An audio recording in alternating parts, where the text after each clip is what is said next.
warayibonye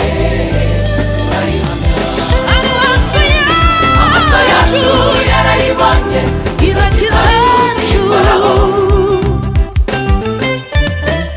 amaso yacu yarayibonye intoki zacu zikoraho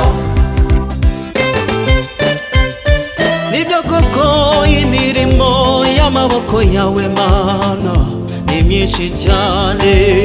iradutangaza tubihagazeho n'ukuri imirimo yawe Mana igaragaza imbaraga zawe iyo tugenda mu mihanda turindwa n'imbabazi zawe Mana ni wowe ubikora iyo turyamye dusinziriye Mana ukuboko kwawe kuduhoraho tukarindwa nawe imirimo y'amaboko yawe ntacyo tukubwiye Mana n'ukuri uri byose dukenera y'amaboko yawe ntiwigeze uduhana mu byago no mu makuba utwitaho Mana yacu uri umubyeyi utose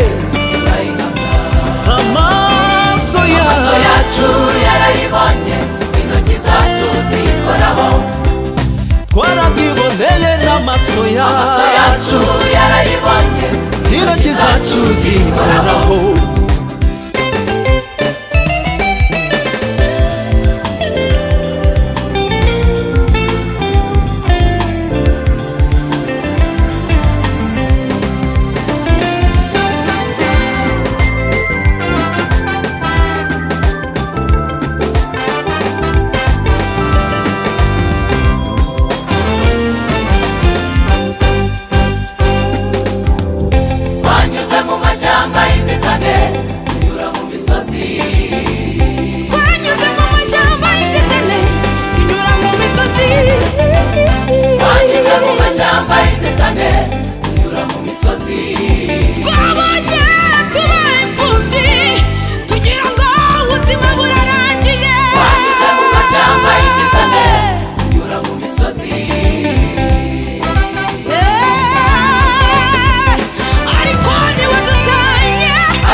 imirimo y'amaboko yawe Mwami barayibonye imfubyi abapfakazi barayibonye y'amaboko yawe Mwami barayibonye ababyeyi barayibonye y'amaboko yawe Mwami barayibonye